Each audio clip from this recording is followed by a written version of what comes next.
you're in a good place now. You are listening to Perspectives with Ashley Burgess. Welcome back live to Live Your True Life Perspectives, and I'm your host, Ashley Burgess.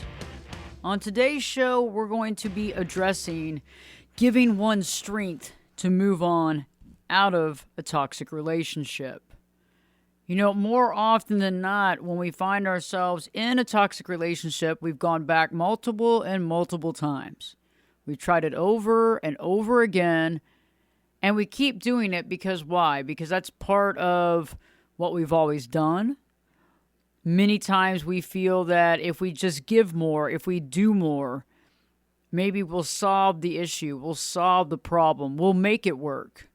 Many of you out there are problem solvers. You feel if I just get enough evidence and information and I can corroborate all this and I can figure it out, we're going to come up with a solution and we're going to make this work. But sometimes, actually every time, right? A relationship takes two people to make choices, two people to make action, and two people to come together and be able to communicate. And if that's not happening and you're being able to deliver that on your side and the other person's not, we have to begin to understand what's happening, see the situation clearly, and decide what we really want to do. I know there's some of you out there that just need the strength to move on. And there's that fear there, right? There's that fear.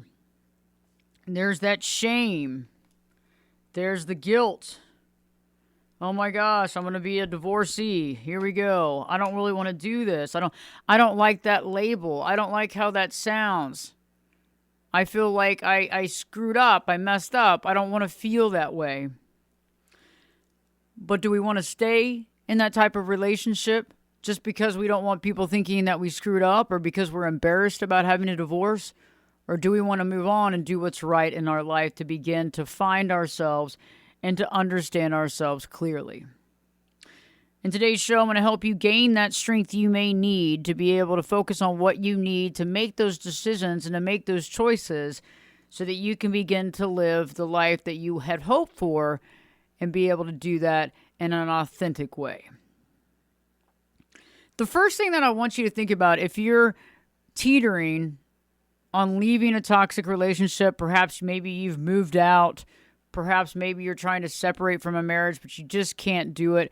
And I'm not trying to be a homewrecker here, okay? This is not homewrecker radio. What this is, though, however, is that if you've been on this fence and you've thought about this over and over again, something's got to give, right? We can't keep doing the same thing and expecting different results. And so if you've tried and you found yourself hitting the proverbial head against the wall, right? Your head against the wall. Oh my gosh, I can't handle this anymore. This is going to help you today. So the first thing I want you to think about is I want you to really go back throughout the relationship.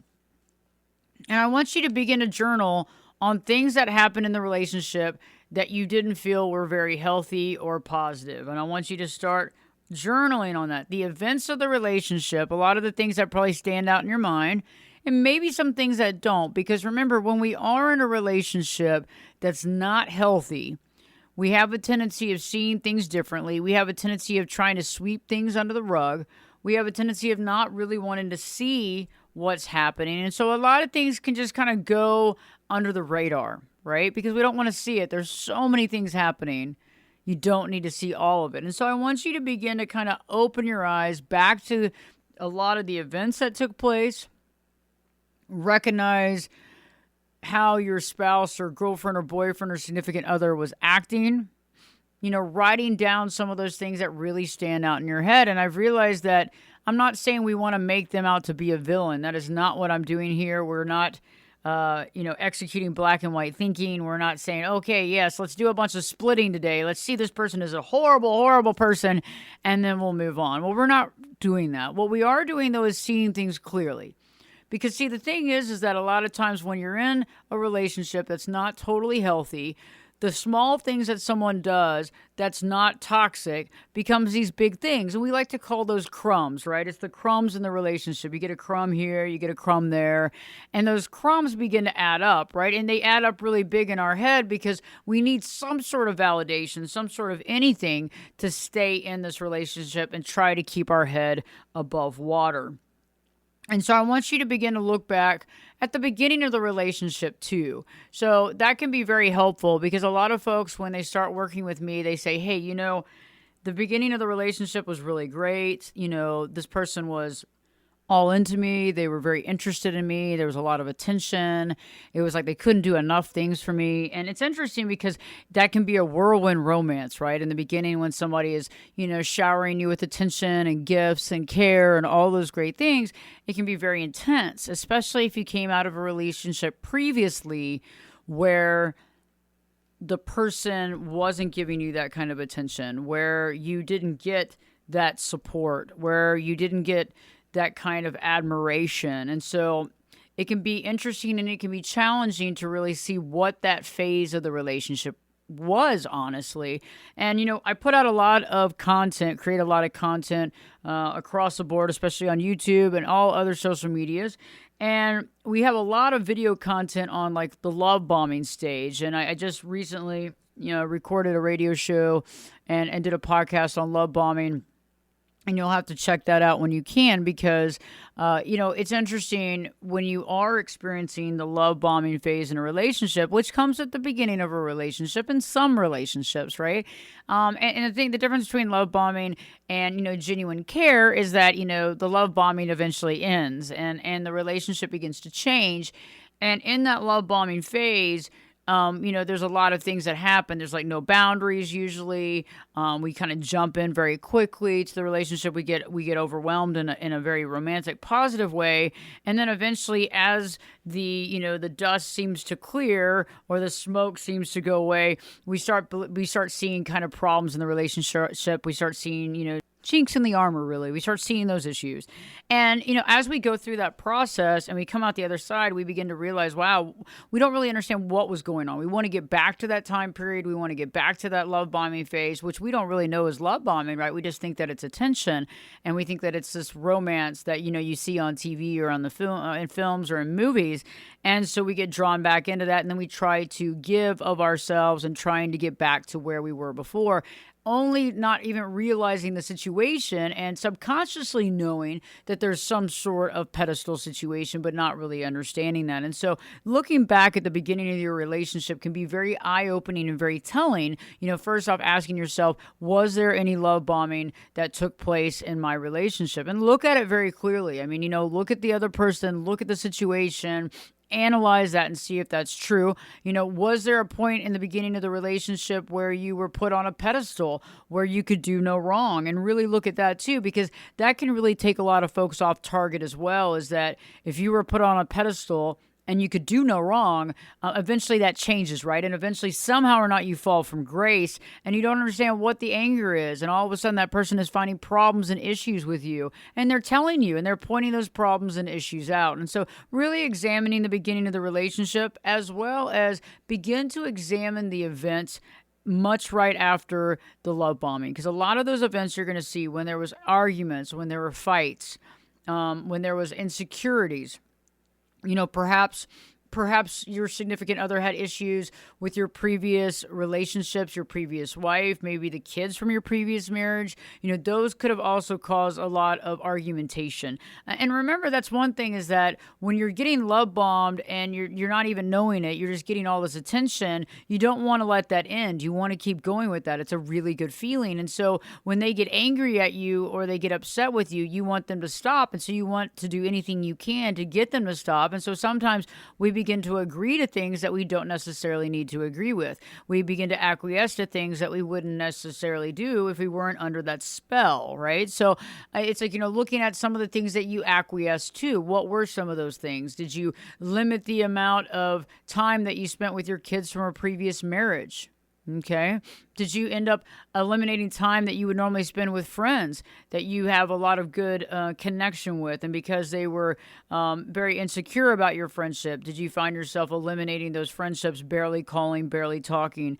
Many often find themselves sequestered almost as if, they're kind of on their own. They feel like an island over a period of time because their significant other didn't like anybody that they're friends with. Maybe their significant other doesn't like their family, their mother, their father, and so they find themselves not spending time with their mom and dad. They find themselves not spending time with their sister or brother or the brother or sister's family.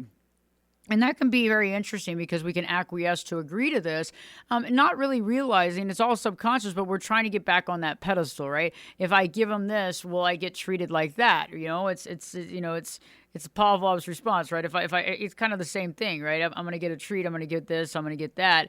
And it's interesting because when you think about it, it's like, okay, when I do this, and a lot of times that's what happens is you acquiesce to something and then they become very nice again.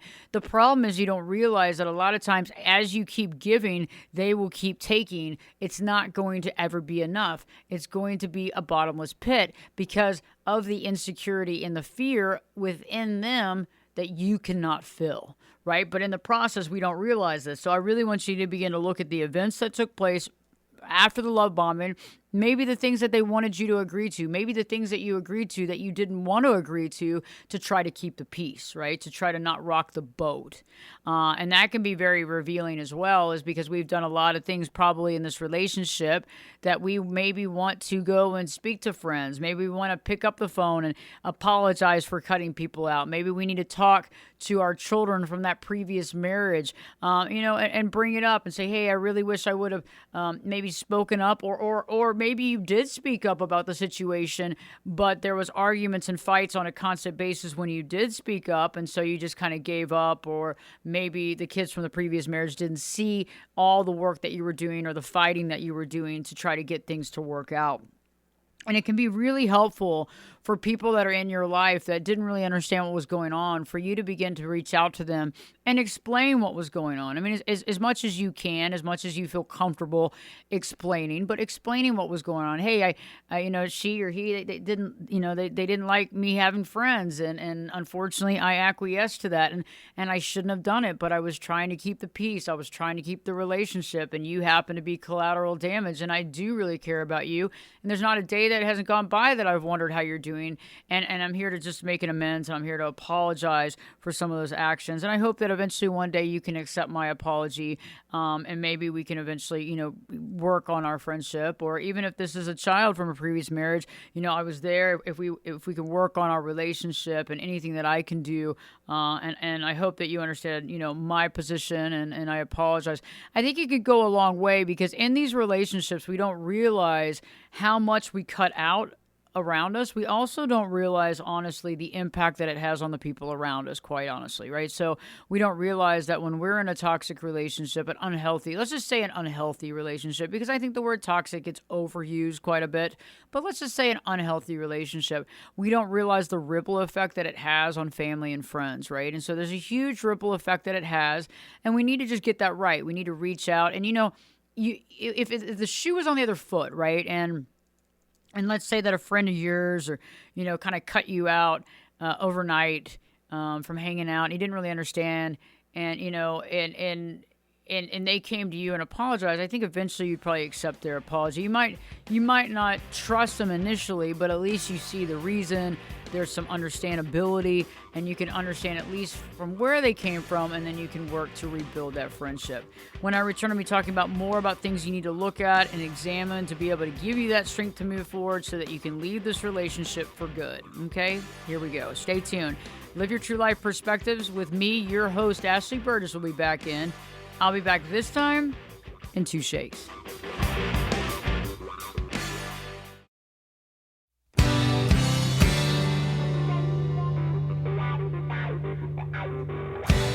Turn it up and jump in the deep end on Perspectives. Now, here's Ashley. Welcome back live to Live Your True Life Perspectives, and I'm your host, Ashley Burgess.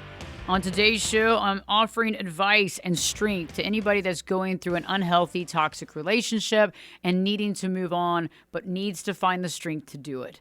I know that it can be very challenging and overwhelming because we have tendencies of going back into the same patterns, doing the same thing over and over again, expecting different results. And that's just part of being human. That's part of human nature. It's part of the situation. It's part of the reality. But how do we move past that? How do we move forward? How do we do what we need to do? And how do we get the experience, the understanding, and moving on in a practical way from the situation? And, right before the break, I was talking about, the concept of really looking at the love bombing stage, understanding it and seeing it for what it really is, right?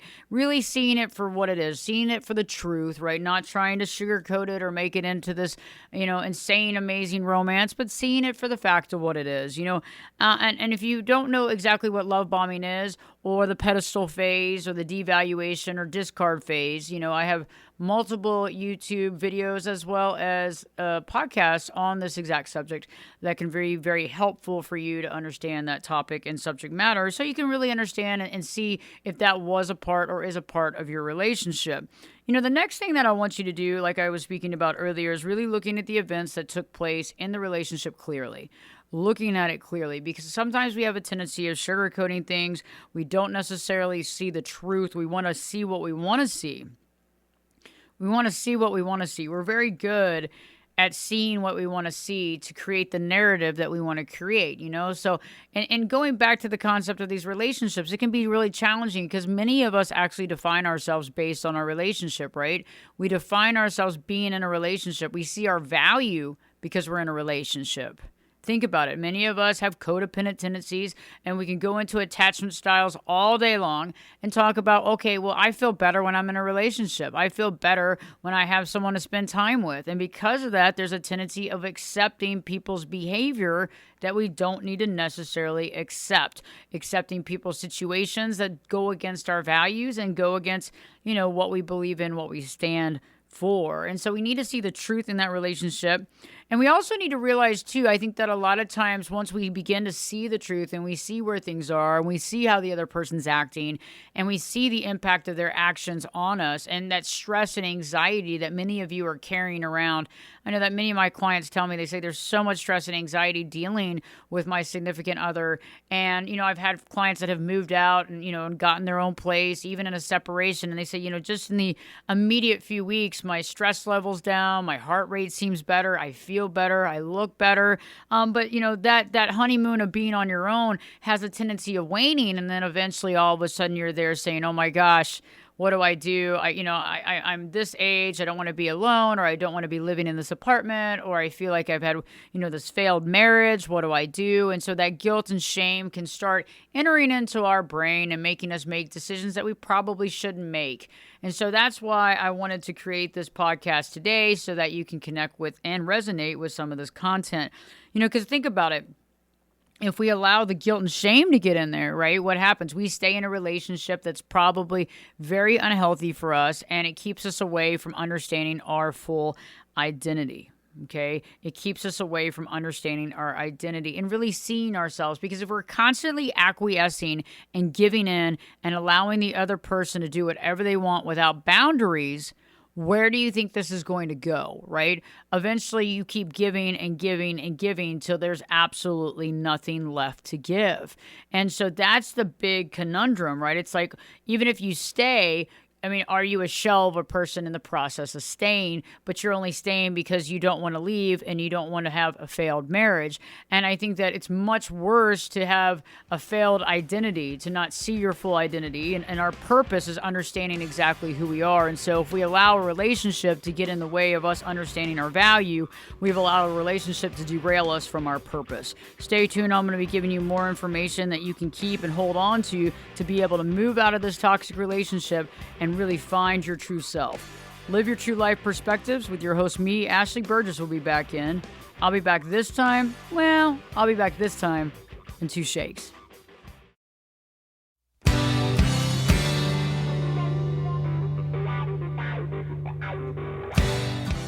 This is Jake Busey, and you're listening to Perspectives with Ashley Burgess. Welcome back live to Live Your True Life Perspectives, and I'm your host, Ashley Burgess.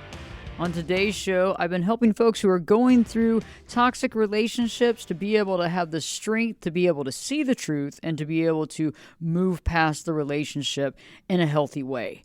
It can be very challenging because of the programming involved, right? Because we have a tendency of we do something over and over again and we're expecting different results. We really do. We think, well, maybe if I do more, maybe if I give more, maybe if I stick in this longer, maybe I didn't say all the right things.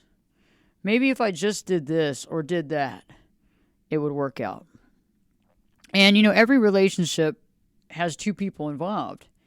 And oftentimes there's one person who usually is trying to save it, trying to keep it together. And we have to be able to recognize that. And right before the break, I was talking about the concept of identifying our purpose and finding ourself. And I find that our purpose, a lot of times people think purpose is career and like finding your career and what you're supposed to do or starting a nonprofit or having children or getting married. But I really think that purpose, really honestly, is learning of who you are, learning about yourself, connecting with yourself, finding that value within yourself, seeing the depth and understanding of yourself. And that sometimes can work in certain relationships that are healthy and where everybody's kind of growing together. But in relationships where there is unhealthy patterns, lots of stress and anxiety, lots of argumentation and fighting, that can be very challenging to work on that purpose because there's constant drama involved.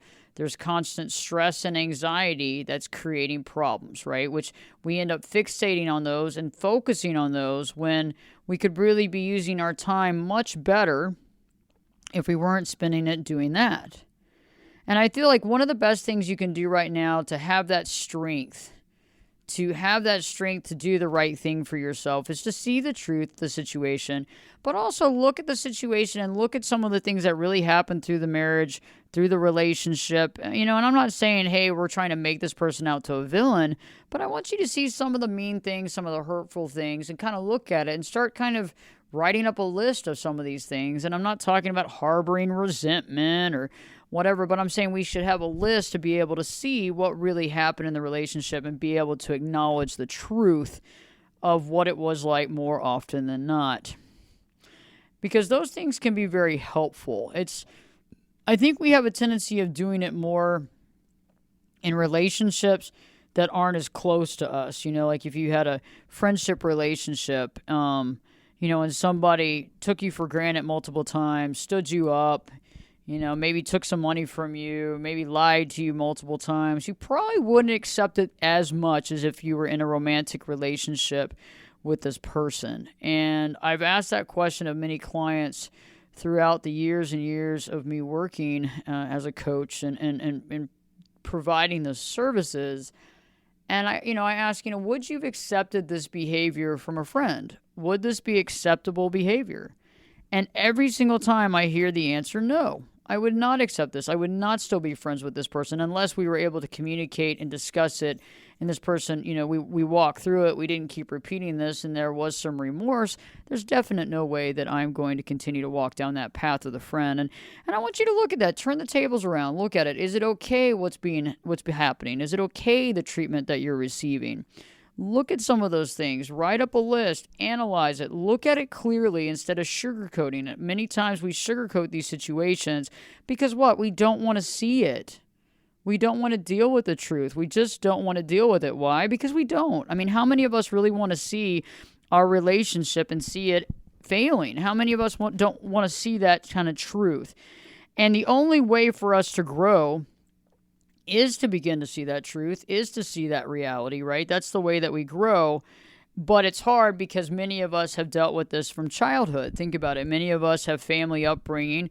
Some of our family was very good and did the best they could. Most people did the best they could. Most people are not evil or, the majority of people aren't, right? But did the best they could.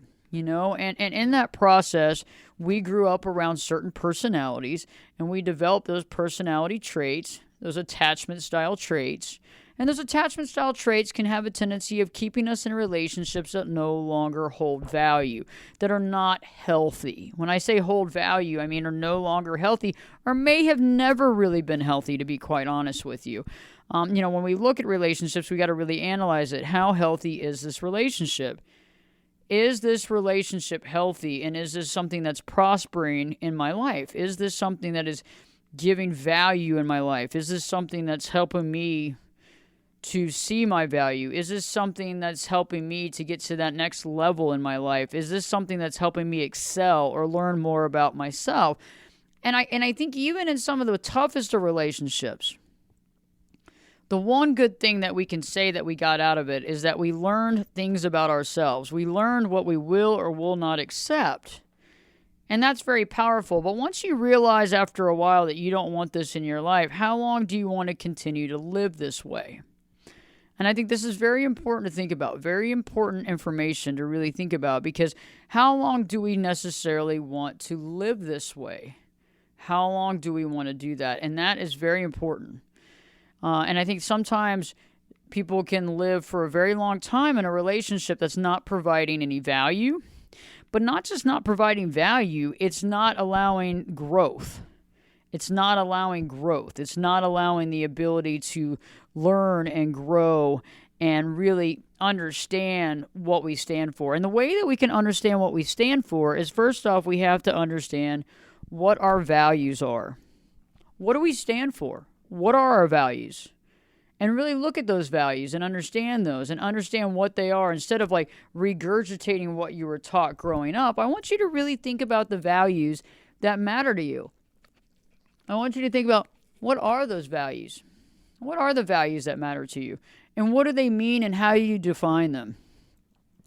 And we have several shows out on values, right?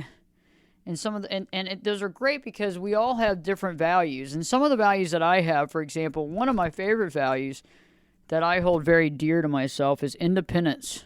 Independence of thought, action, and emotion. I'm allowed to think how I think, and I can change that at any time. As far as once I get more knowledge and information, I can augment that. I'm allowed to feel how I feel, right? I'm allowed to feel a certain way. And I'm allowed to feel that way, and I'm allowed to do what I want to do. And that's important to me. And so from that perspective, if you're in a relationship where somebody is mocking or making fun of how you feel, or if somebody's telling you what you're supposed to do or what you're supposed to think, this is probably antithetical to your values of independence of thought, action, and emotion, right? So this goes exactly against your core values. And I want you to really think about what those core values are. Most people have 7 to 10 core values that they live their life for on a daily basis, no matter what. Every single day, living that way. Every single day. But many of us are in relationships with either romantic relationships, employment relationships, family dynamic, friendships, that we don't match values. Some of it's far from that, right? Some of it, that person is breaking down your values on a daily basis. They are against you. They don't agree with you. They make fun of your values. And it's not like you're over there saying, these are my values. These are my values. It's just maybe they're making fun of you, or making light of things that's not that way, or not respecting the work that you do or the choices you make. And these are all very important things to think about when we analyze relationships and when something is valuable, aka healthy for you. So let's look at those values. So go on and write some of those down, or think about it later on, or before you go to bed tonight, put it in your journal, or maybe even in your phone, while you're listening to the podcast. Maybe pull out your little notes app, and just kind of type a couple of thoughts in there. Then define them. And then I want you to look at your relationship and ask yourself later on, after this, I was about to say after this session, after this podcast, I want you to start analyzing how often your values are respected. Now, values can be respected or not respected by the other person. Values can also be respected or not respected by yourself. You may have values, but you're allowing the other person to walk all over you. right? So think about it. When you have values and you believe a certain way or you feel a certain way, when somebody breaks that down, so for example, a good example is the independence of emotion. And let's say that I got emotional about something. I felt a certain way and I was like, wow, that's kind of sad. And somebody was making fun of me. What do you mean sad? That's stupid. What's wrong with you? Well, that would be an issue, right? That would be somebody breaking kind of like jumping on my value, walking over me, and creating kind of an issue, which is like something, you don't really want to deal with. But also at the same time, the more we sweep it under the rug, the more we fall into a trap of not looking toward our values or being solid with our values that makes us lose over time our identity. Because think about it, if we're living by a certain thing and we're living by certain things in our life, and those things we live by, but we allow someone else to break on a constant basis, are we really living by that? Or are we lying to ourselves? Right? Think about it. And when we do that, we're not being honest with ourselves. And so when we draw the line and say, hey, I might be emotional right now, or for example, maybe you thought something and somebody makes fun of your thought that you have. Hey, I don't make fun of your thoughts. It would be nice if, be kind. But you're stating the fact, and if they continue to do it, you make another comment. But if you allow these things to happen over and over again, one, you begin to lose yourself, and two, the other person begins to lose respect for you, and you begin to lose respect for yourself. Right? So values go hand in hand with our boundaries, because without values, we don't know what boundaries are.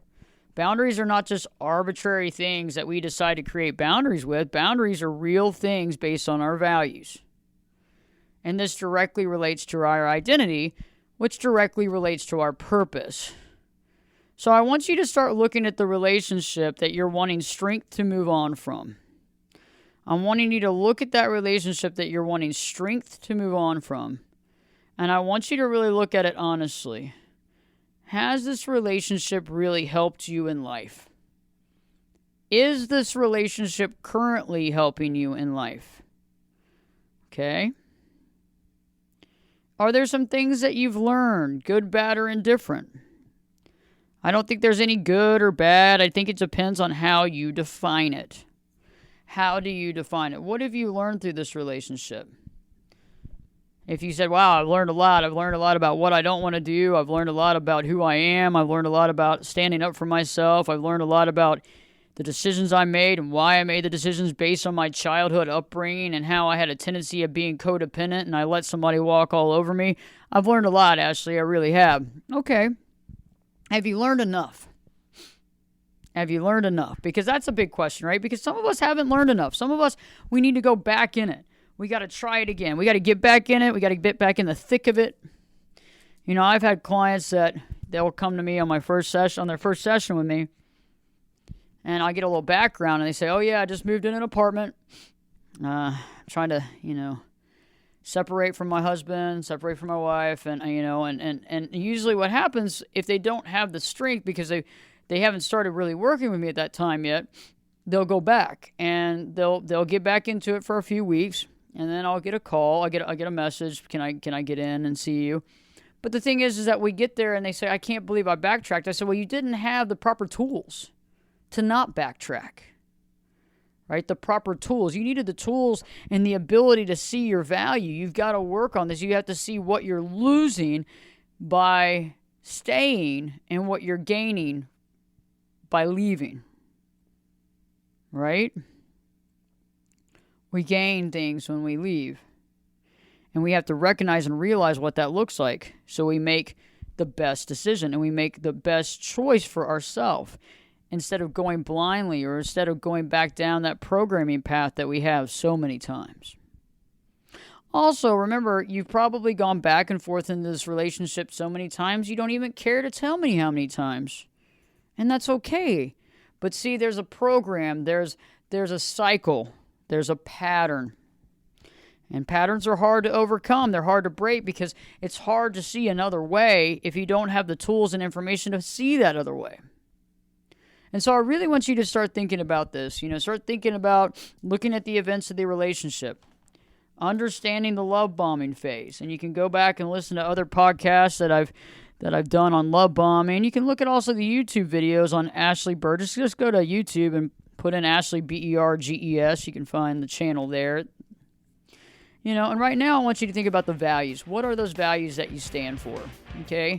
And when I return, I'm going to give you a few nuggets of wisdom just to maybe make it easier for you, some things to think about, so you're not so overwhelmed in the situation. You're feeling more solid and better, and you're able to see more clearly. So stay tuned. Live your true life perspectives with your host, me, Ashley Burgess, will be back in. Well, you know it. I'll be back this time in 2 shakes.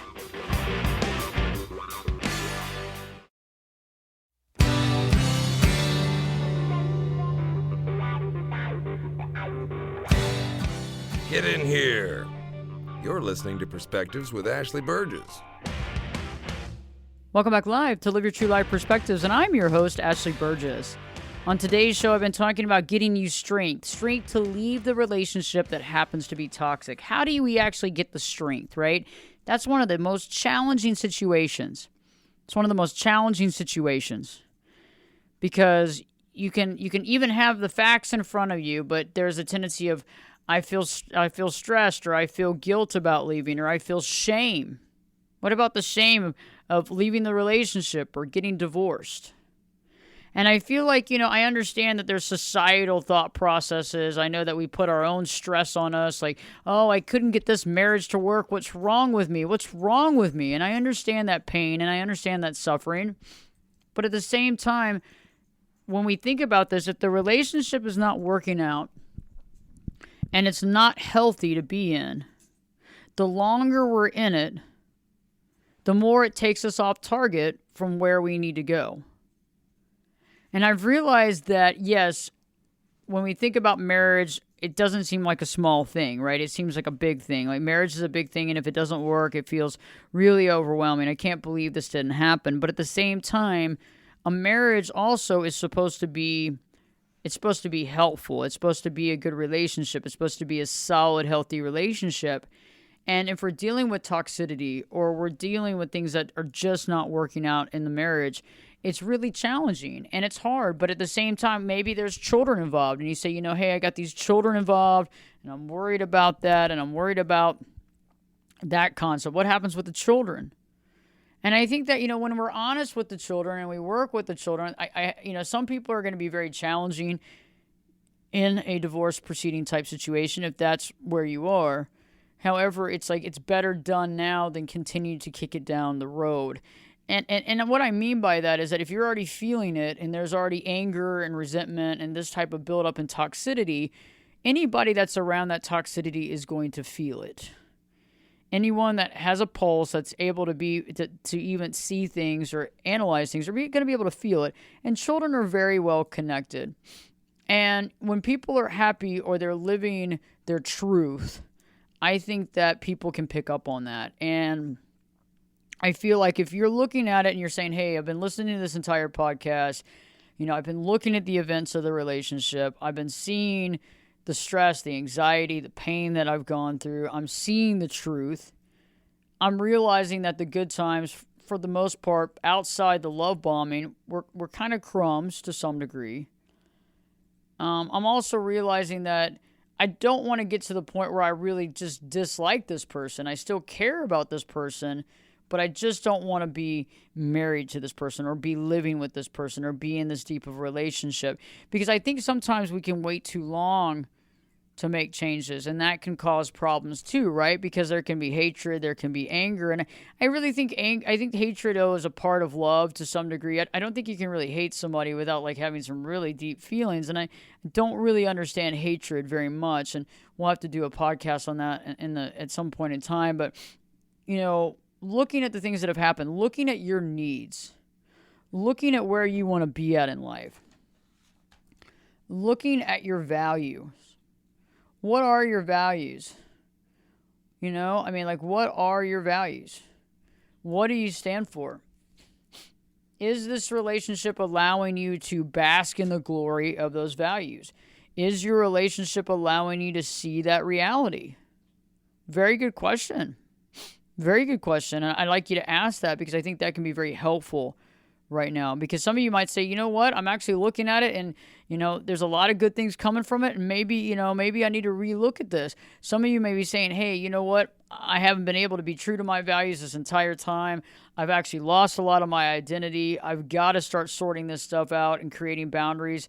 And I need to do this to basically get that purpose of identity. And if that's the case, we need to really find that. And you don't have to leave the relationship to begin to find that. You can actually start working on setting boundaries and understanding your values now in the relationship at this time. You can start doing that right now. You don't have to leave anything. You just have to realize that that's the focus point.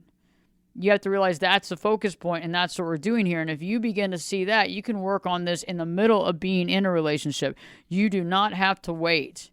You do not have to wait, to work on this. You can do this in the marriage. You can do this in the relationship. So I want you to really think about that. So there's no time like the present. Let's begin to work on this and figure out what it is that we want to do, what we stand for, and what we need in our life, and start working toward it. And maybe you can work toward it in the relationship. If it's too far past that, let's begin to work on the mindset so we can really focus on our value, focus on ourselves, and do what's needed and necessary and the right thing for us. If you haven't already, check out the YouTube channel or go online to my website at ashleyburgess.com, BERGES, and live your true life perspectives with your host, me, Ashley Burgess, will be back in. I'll be back this time in 3 shakes.